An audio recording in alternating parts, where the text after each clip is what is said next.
Hello, gorgeous soul. Here is your August astrology.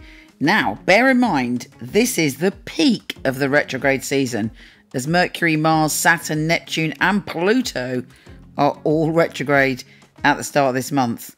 Having said that, hopefully, fingers crossed, by the end of this month, it's a massive rebirth. Here's your monthly astrology.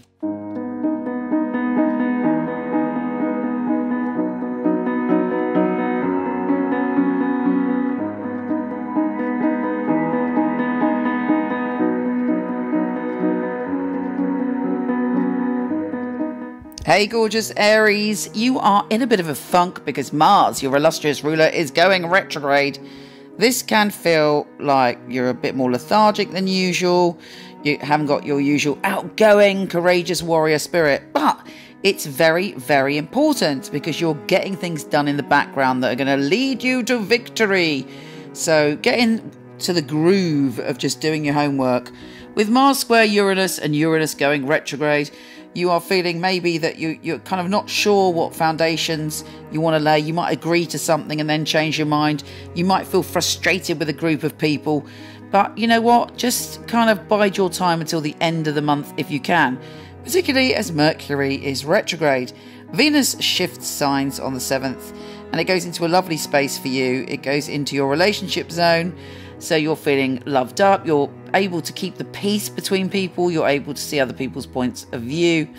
People want to snuggle up to you and you are the love in the room.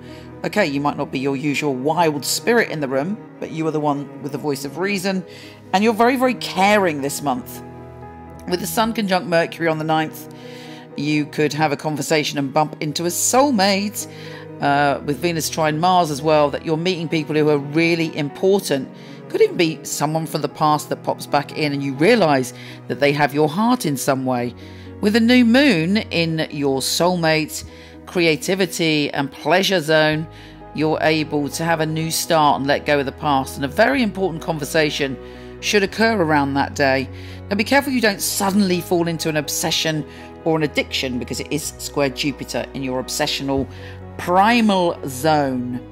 Now Mars is shifting signs and even though he's retrograde, he's going into your career zone. So this is a time around the 13th of August, and actually even before, to beaver away and deal with the small stuff, deal with laying foundations, deal with sort of planting firm solid roots to build on when you rocket forward at the end of the month and you are ready to conquer something when it comes to your career.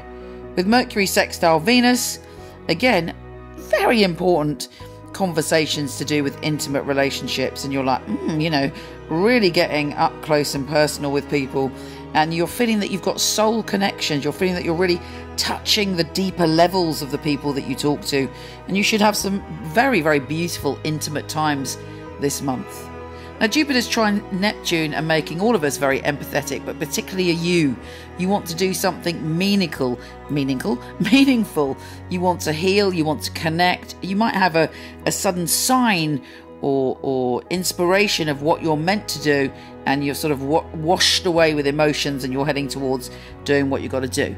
From the 23rd, you are all about focusing on your health and well-being, tidying up the details in your life, and the full moon eclipse, which is sextile Saturn, is bringing a revelation when it comes to your career. And it's all change. If you're not doing something authentic, you know, you're going to let it go. Mars goes direct on the 27th, and that's when you feel back in your power, and that's when you can lead when it comes to your work and your career and all of your dreams in that area. It really is a powerful month. And do you know what? Even though it is the peak of retrograde season, I think you're going to find some amazing times within that. Take care, gorgeous, and I'll speak to you soon.